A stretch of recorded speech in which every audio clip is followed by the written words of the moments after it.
La Chine va faire face à une tempête économique impressionnante pendant une durée de presque un siècle.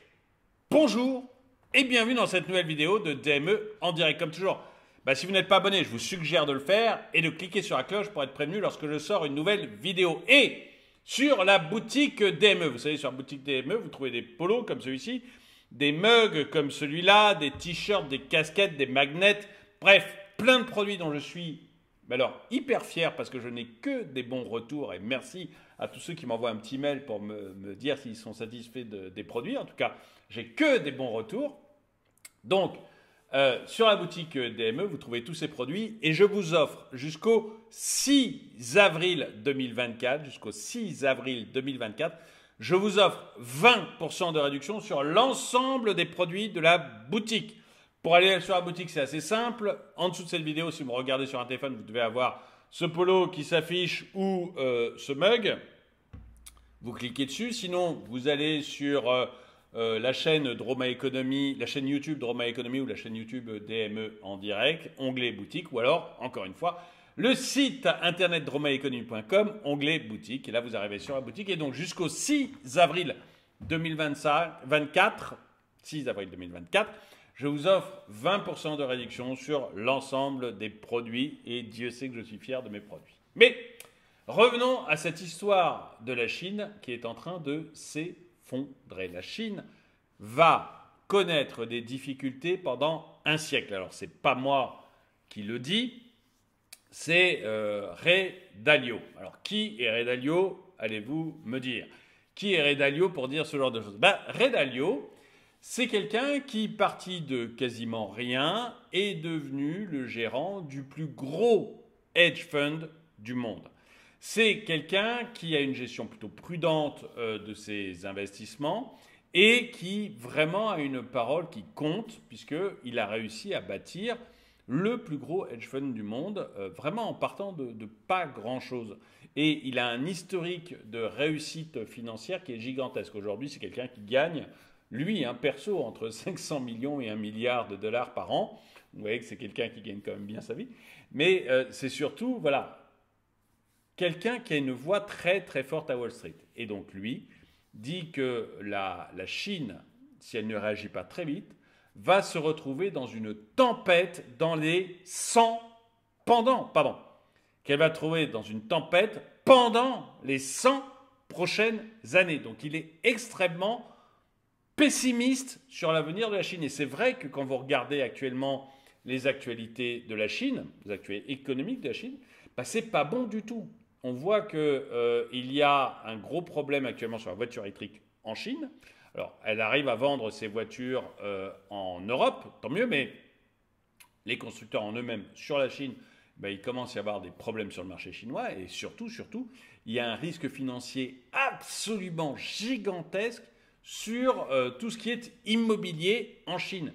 Les constructeurs immobiliers ont grossi de manière très importante. Ils ont été soutenus par le pouvoir pour justement construire de l'appartement, construire de la maison en très très grand nombre. Le problème, c'est que les tours sont vides et que toutes ces boîtes sont au bord de la faillite. Et elles ne tiennent debout que parce que l'État les soutient, et l'État les soutient parce que si des grosses entreprises comme Vesa Verde venaient à faire faillite, c'est tout le système économique qui s'effondrerait. Donc vous voyez qu'il y a des signes que le géant économique qui est la Chine risque de s'effondrer, et Dalio nous dit que il y a plus que des signes, et pour lui c'est très très mal parti pour la Chine, ce qui aurait derrière des conséquences aussi en Europe. Il ne faut pas se leurrer. La Chine est un des moteurs de l'économie mondiale actuellement. Si ça s'effondre, on ne va pas passer au travers des gouttes. Regardons ensemble. La Chine, géant économique mondial, est au cœur des préoccupations des investisseurs et des observateurs économiques. Les propos alarmistes du milliardaire Ray Dalio, cofondateur de Bridgewater Associates, soulignent les défis complexes auxquels l'économie chinoise est confrontée. Dalio avertit qu'une tempête économique d'une envergure sans précédent, prévoyant un siècle tumultueux pour l'Empire du Milieu. Cette prédiction sombre se fonde sur une analyse approfondie des multiples facteurs dépressifs qui assombrissent le panorama économique chinois. Un des principaux problèmes pointés du doigt par Dalio est celui de l'endettement excessif. La dette totale en Chine, vous voyez, c'est ça dont je vous parlais, hein, les constructeurs immobiliers en Chine sont sur le bord de la faillite, et des trucs gigantesques, hein, vraiment, c'est absolument gigantesque, parce qu'ils sont beaucoup trop endettés. Et qu'en fait, en face, il n'y a pas la demande, il n'y a pas l'argent qu'il faut pour leur permettre de s'en sortir. La dette totale en Chine, qu'elle soit publique ou privée, a atteint des niveaux préoccupants. L'effondrement du marché immobilier et boursier aggrave encore la situation, impactant la confiance des ménages et leur propension à consommer. Donc immobilier, d'ailleurs on en parle, l'effondrement immobilier de la Chine, c'est pas récent de cette semaine, si vous voulez, ça fait plusieurs mois que c'est en cours, que l'État, encore une fois, ça tient debout parce que l'État chinois fait tout ce qu'il peut pour le maintenir debout, mais on voit que ça plie fort. Donc l'effondrement du marché immobilier et boursier aggrave encore la situation, impactant la confiance des ménages et leur propension à consommer. Et c'est ce que je vous disais sur les voitures, il y a de moins en moins de consommation, d'achat de voitures en Chine, et ils commencent à être inquiets aussi pour ça. C'est-à-dire que vous avez des parkings entiers de bagnoles qui sont invendus en Chine. C'est vraiment, la situation est vraiment compliquée. Ces défis sont exacerbés par le vieillissement de la population, créant ainsi une toile de fond sombre pour l'économie chinoise à long terme. Et ça aussi, c'est quelque chose qu'on avait vu avec la politique de l'enfant unique, qui fait, vous voyez, en Inde, vous n'avez pas eu cette politique. On a voulu réduire la population en Inde, j'ai fait une vidéo là-dessus, même très durement, en castrant les gens, hein, donc, et parfois de manière autoritaire, hein, donc ça a été très très chaud, c'était dans les années 60. Mais bon, ça n'a pas fonctionné. Et l'Inde a sa population qui augmente. Et aujourd'hui, l'Inde est en train vraiment de sortir de la pauvreté. Et l'Inde fait ce qu'a fait la Chine il y a quelques années. On l'a tous vu ces 20 dernières années. L'Inde est en train de faire la même chose. Mais l'Inde, elle, n'a pas de problème de population. Alors que la Chine, elle, avec la politique d'enfant unique, se retrouve avec un énorme problème de population. C'est-à-dire qu'elle a une population qui vieillit extrêmement vite. Et comme la population chinoise est en train de vieillir extrêmement vite, ça crée plein de problèmes de retraite, du manque d'actifs, etc. Et du coup, on a une économie qui, sur le long terme, risque fortement de vaciller. Parallèlement, l'accent mis sur la réduction des inégalités de revenus et de richesses en Chine révèle des tensions sociales croissantes. Les politiques promouvant une prospérité commune tente de contrebalancer cette tendance, mais la dérive autoritaire du gouvernement alimente les craintes, en particulier parmi les élites capitalistes. Et je vous rappelle ce qui s'était passé, vous savez, avec Alibaba. Vous savez, Alibaba, oui, non, mais tout le monde connaît Alibaba maintenant, tout le monde connaît Alibaba. Et vous savez que Jack Ma, en 2022, je crois, a disparu pendant 2 mois. On ne sait pas ce qu'il est devenu pendant 2 mois. En fait, il avait parlé pas en bien du gouvernement chinois. Il a disparu pendant 2 mois et on n'a jamais su pourquoi il avait disparu. Et puis il est revenu.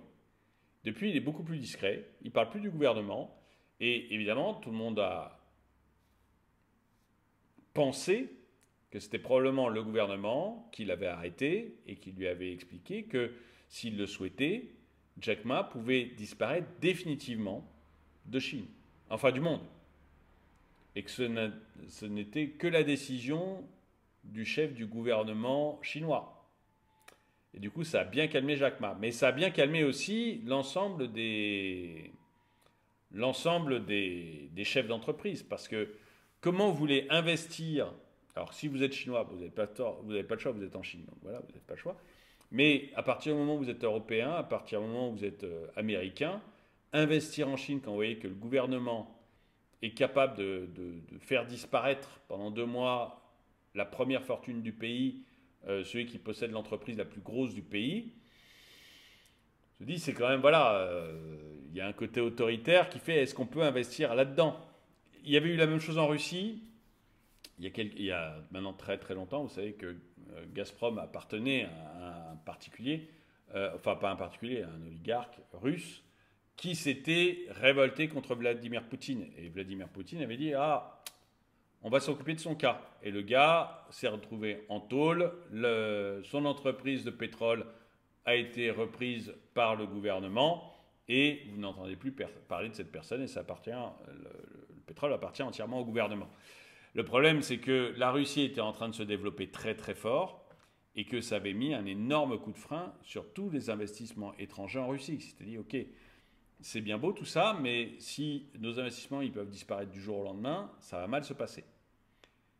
C'est ce qui est en train de se passer en Chine, et c'est ce qui fait que c'est toujours difficile d'investir dans des pays autoritaires, c'est que derrière, bon bah, vous pouvez vous retrouver sans rien.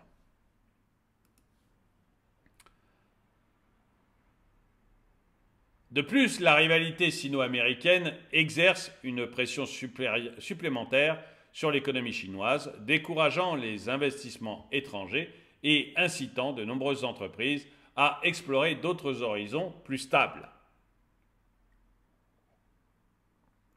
J'ai parlé notamment des entreprises automobiles qui étaient en train de partir, européennes, qui ont quitté la Chine, j'ai fait une vidéo là-dessus. Celles qui sont sur le point de le faire, Stellantis se pose vraiment la question. Donc des entreprises européennes qui disent, bon, finalement, en Chine, il n'y a rien à faire, quoi. On ne perce pas sur ce marché-là. Donc tout ça, ça fait du désinvestissement, et ce n'est pas du tout bon pour le pays. Ray Dalio souligne également de nombreux défis qui se profilent à l'horizon. Les accusations de dumping et des menaces de droits de douane pourraient perturber davantage les échanges commerciaux de la Chine avec ses partenaires internationaux. Face à cette conjoncture, il est impératif. Excusez-moi, je pense 2 secondes. Vous savez, je sais qu'il y a des économistes qui vous. Je pense à un en particulier, mais je ne veux pas le citer pour ne pas être méchant, mais parce que je l'aime bien.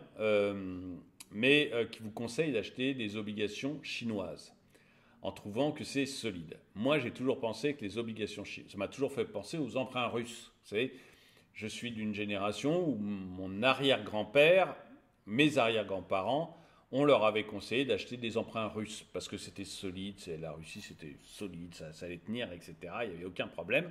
Et puis du jour au lendemain, en 1917, la Russie a décidé de ne plus rembourser ses emprunts russes. Résultat, ça a ruiné entièrement un nombre très important de familles françaises. Mais très important.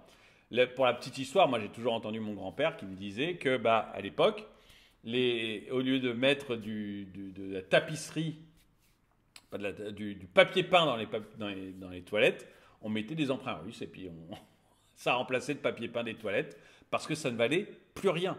En fait, les gens se retrouvaient avec des emprunts russes qui ne valaient plus rien. Et pour moi, la Chine, c'est exactement la même chose. C'est-à-dire que vous avez un État autoritaire. Donc quand vous avez des obligations chinoises, du jour au lendemain, le gouvernement chinois peut dire « je ne rembourserai pas ». On voit qu'ils ont notamment un gros problème de dette privée et publique, actuellement, en Chine. Du jour au lendemain, l'État chinois peut dire « je ne rembourserai pas ». Qu'est-ce qui va se passer ? Vous croyez qu'Emmanuel Macron va aussi monter ses gros muscles, aller sur un sac de sable, faire 2-3 photos oui, c'est un sac de sable, ça. Faire 2-3 photos de lui en boxeur, et puis il va dire « je vais envoyer l'armée française en Chine ». Vous doutez bien que non, donc il ne va rien se passer. Vous aurez juste vos belles obligations chinoises, et vous n'aurez... qui ne vaudront plus rien. Donc c'est pour ça que je suis... Bon, alors, voilà, je ne veux pas vous donner le nom de l'économiste qui propose ça. Moi, je trouve que c'est une grave erreur, un vrai danger, parce que vous n'êtes pas dans un État démocratique. Si vous êtes dans un État autoritaire, vous vous doutez bien que la France ne pourrait pas faire ça. La France, déjà parce que les Français possèdent la plupart des obligations, enfin, possèdent énormément d'obligations françaises, à peu près 40 à 50%. Donc déjà, ça serait spolier l'ensemble de sa population. Vous doutez bien que le gouvernement aurait du mal à survivre à ça. Et puis après, voilà, c'est pas dans les traditions des États démocratiques de se faire ce genre de choses. Vous doutez bien qu'aux États-Unis aussi, il y a peu de chances que ça arrive, pour les mêmes raisons. Je sais bien que certains vont me dire dans les commentaires que les États-Unis, c'est pas démocratique. Mais enfin bon, voilà, ils font pas défaut. Les Chinois peuvent le faire du jour au lendemain et vous n'aurez aucun moyen de recours. Aucun. comme ça a été le cas avec les Russes. Moi, je ne le ferai pas. Mais voilà, c'est juste la parenthèse.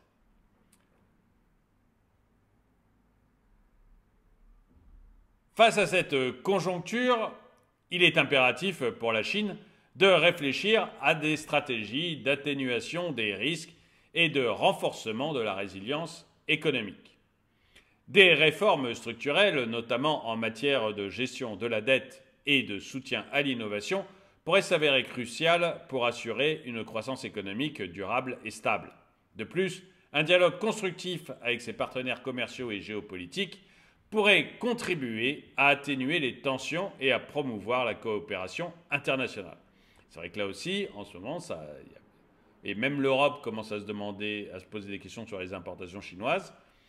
Donc on sent qu'il y a des tensions qui deviennent de plus en plus fortes. En conclusion, les avertissements de Ray Dalio mettent en lumière les défis majeurs auxquels la Chine est confrontée et soulignent l'importance d'une approche prudente et proactive pour naviguer à travers les tempêtes économiques à venir. Alors que l'avenir économique de la Chine reste incertain, une gestion prudente des risques et des réformes stratégiques pourrait aider à éclaircir l'horizon et à ouvrir la voie à un avenir plus stable et prospère pour la deuxième plus grande économie mondiale. Eh bien, j'aimerais savoir ce que vous en pensez. Est-ce que vous pensez que la Chine, finalement, n'arrivera pas à devenir la première économie du monde et va se mettre à caler, comme le Japon avait calé à un moment et s'était retrouvé se retrouve depuis 20 ans dans des difficultés possibles. Est-ce que vous croyez que la Chine va se mettre à caler elle aussi?